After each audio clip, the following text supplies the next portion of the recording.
তাআলা তখন ডাক দিয়ে বলবেন, ও জান্নাতীরা, এই কোরআনের ভেতরে জান্নাতের কথা যা যা ওয়াদা করেছিলাম, বিশ্বনবী তোমাদেরকে যা যা শুনিয়েছে, উলামায়ে কেরাম জান্নাতের যে নাজ নেয়ামতের বর্ণনা যা দিয়েছে সব পাইছো তো? সব জান্নাতীরা বলবে আলহামদুলিল্লাহ, আল্লাহ সব পেয়েছে। এক জান্নাতে হাত তুলে বলবে, আল্লাহ একটা পাই নাই, একটা পাই নাই। আল্লাহ বলবেন, সেটা কি? ওই জান্নাতে বলবে, আল্লাহ সব পাইছি কিন্তু তোমারে পাই নাই, তোমারে দেখি নাই, তোমার সৌন্দর্য কত বেশি আমরা জানি না। আল্লাহ সব পেয়েছি, একটা জিনিস পাই নাই। কি পাও নাই? তোমারই তো পাই নাই। যে আল্লাহ সব দিল তারা তো পাই নাই। আল্লাহ বললেন, ঠিক আছে, আমি আমার সৌন্দর্য এখন তোমাদের সামনে প্রকাশ করব। আমার গোপন রহস্যের ভেদ আজকে আমি জান্নাতীদের সামনে প্রকাশ করে দিব। কোন সুবহানাল্লাহ। উজুহু ইয়াউমাইযিন নাযিরা ইলা রাব্বিহা নাযিরা। সেদিন জান্নাতীদের চেহারাগুলো পূর্ণিমার চাঁদের মতো উজ্জ্বল থাকবে। জান্নাতীরা প্রভুর দিকে তাকিয়ে থাকবে। বিশ্বনবী বললেন, ইন্নাকুম সাতারাউনা রাব্বাকুম আয়ানান কামা তারাউনা হাযাল কামার।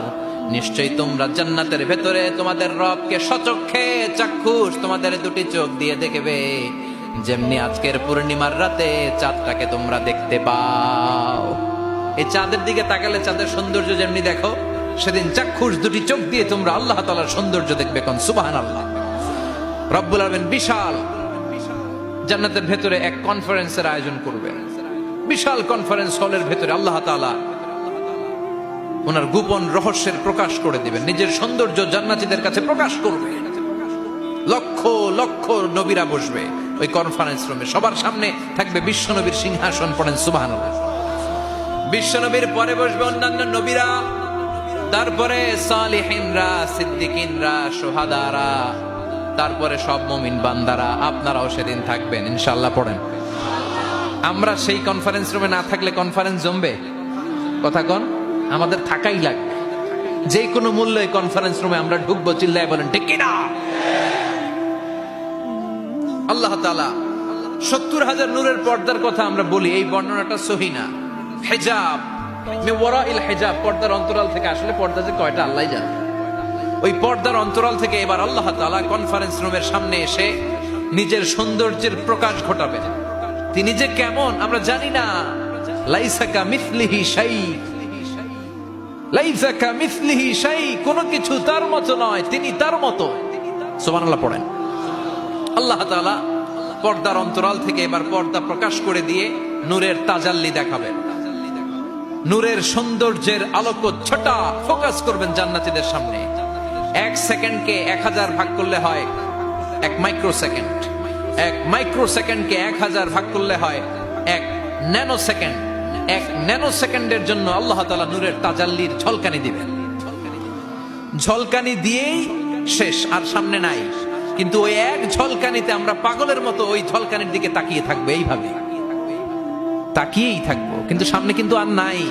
ওই একবারের জন্য একটু দেখাইছিলেন, ওইটার দিকে তাকিয়ে থাকবো। এভাবে তাকিয়ে থাকতে থাকতে লক্ষ লক্ষ কোটি বছর কেটে যাবে।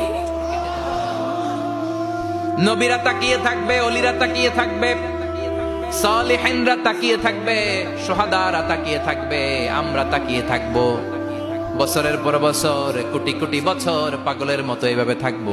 পাগল হয়ে যাবে, সব পাগল হয়ে যাবে, সৌন্দর্য দেখে পাগল পাড়া হয়ে যাবে। কিন্তু সামনে কিন্তু নাই।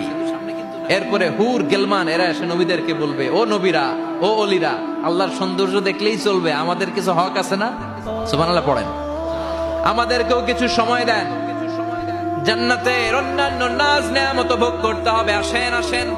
হুর আর গেলমান রে এসে যখন জান্নাতীদেরকে ডাকাডাকি শুরু করবে, তখন জান্নাতীদের টনক নড়বে। সুবহানাল্লাহ। তখন জান্নাতীরা হুঁশ ফিরে পাবে। তাই তো কোটি কোটি বছর কই ছিলাম আমরা? কি দেখলাম? কি আজীব তামাশা। সুবহানাল্লাহ। পড়েন। এই জান্নাতে একবার যে ঢুকবে তার আর বেরোয়া লাগবে না। সুবহানাল্লাহ। পড়েন। আমরা একবার যদি ঢোকার চান্স পাই, আর আমাদেরকে পায় কে? চিল্লা এখন ঠিক কিনা? ওই জান্নাতে যেতে রাজি আছেন তো? রাজি আছো মুসলমান?